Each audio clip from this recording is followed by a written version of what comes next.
हवेली तालुक्यातील पुणे सोरतापाडी ग्रामपंचायत हद्दीतील मसोबा फाटा येथे अंडर बायपास आणि गतिरोधक करण्याची मागणी सोरतापाडी नायगाव पेठ आणि कोरेगाव मूळ प्रयागधाम येथील नागरिकांनी केली आहे। नायगाव पेठ सोरतापवाडी प्रयागधाम या गावांना जाण्यासाठी हा रस्ता पुणे सोलापूर महामार्गावरून जवळचा असून त्याचा उपयोग देखील ही गावे करत असतात। महामार्ग ओलांडताना आतापर्यंत 150 पेक्षा जास्त नागरिकांचा अपघातात मृत्यू झाला असून या ठिकाणी सतत लहान मोठे अपघात घडत असतात। तरी महामार्गावर इंदापूर प्रमाणे गतिरोधक बसविण्यात यावेत, तसेच या गावात जाण्यासाठी महामार्ग न ओलांडता या रस्त्याचा पर्याय म्हणून पुणे सोलापूर महामार्गावरील पुलाखालून रस्ता दळणवळणासाठी तयार करून देण्यात यावा, अशी मागणी पेठ आणि नायगाव ग्रामस्थांनी खासदार अमोल कोल्हे यांच्याकडे केली होती। त्यावेळी खासदार कोल्हे यांनी त्यास सकारात्मक प्रतिसाद देत हा रस्ता लवकरात लवकर होण्यासाठी प्रयत्न करणार असल्याचे सांगितले, परंतु अजूनपर्यंत त्यावर काहीच उपाययोजना करण्यात आल्या नसल्याचे सुजित चौधरी यांनी सांगितले आहे। शासन दरबारी कसलीही दखल घेतली जात नाही।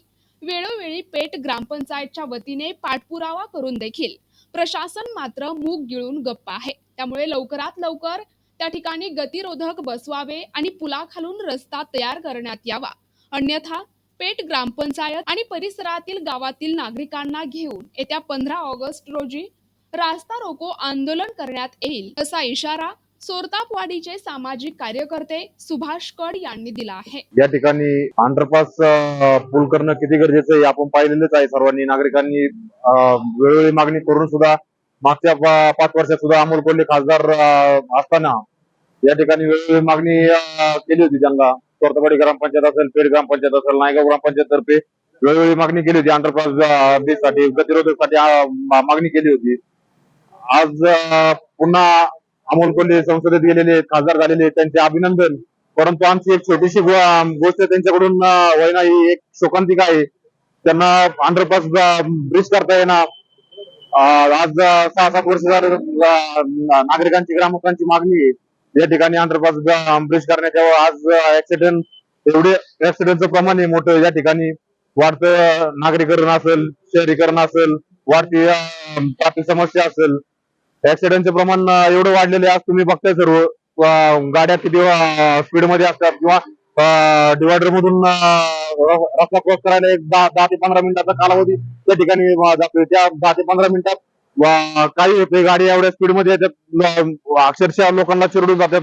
या 3-4 गावातले असेल किंवा उरुळ कांचन किंवा आजूबाजूच्या हवेली तालुक्यातले एवढे या ठिकाणी ऍक्सिडेंट झालेले आहेत। अजून जे काही आम्हाला आंदोलन करता येईल त्या लोकशाही मार्गाने आम्ही आंदोलन करू आणि या खासदार साहेबांना त्यांची जागा दाखवून देऊ आम्ही, त्यांना आमचा प्रश्न सोडवता येत नसेल तर। ठिकाणी नायगाव पेठ आणि सोरतापाडी यांच्या वतीने पुणे सोलापूर रोडवरती मसोबा मंदिर या ठिकाणी प्रसिद्ध असलेल्या खऱ्या अर्थाने वाकडी पूल म्हणून समाजामध्ये किंवा या एरियामध्ये प्रसिद्ध आहे, परंतु त्या नावाने आता अलीकडच्या काळामध्ये प्रसिद्ध न होता या ठिकाणी हा वाकडा पूल म्हणजे मृत्यूचा सापळा या ठिकाणी प्रसिद्ध होत आहे। अशा बातम्या अनेक वेळा प्रसार माध्यमांनी या ठिकाणी प्रकाशित केल्या, तरीही शासनाचे डोळे या ठिकाणी उघडत नाहीयेत। संबंधित ग्रामपंचायत स्तरावरती सरपंच, उपसरपंच यांनी अनेक वेळा शासनाकडे पत्रव्यवहार केला, परंतु त्यांच्या पत्रव्यवहाराला सुद्धा संबंधित अधिकाऱ्यांनी केराची टोपली दाखवलेली आहे। आणि निश्चित आजचा हा शासनाला एक अल्टिमेट असेल किंवा संसदरत्न मिळालेले आदरणीय खासदार अमोलजी कोल्हे साहेब असतील की 2 वर्ष झालं आपण आम्हाला या ठिकाणी या अंडरग्राऊंड रस्त्यासाठी आश्वासन देत आहात, परंतु यावेळेस जर आपण त्या आश्वासनांची पूर्ती जर नाही केली तर येणाऱ्या विधानसभेवरती ईडी ग्रामपंचायतच्या वतीने आम्ही या ठिकाणी बहिष्कार टाकू आणि थोड्याच कालावधीमध्ये या ठिकाणी रस्ता रोकोचं आम्ही आयोजन करणार आहोत।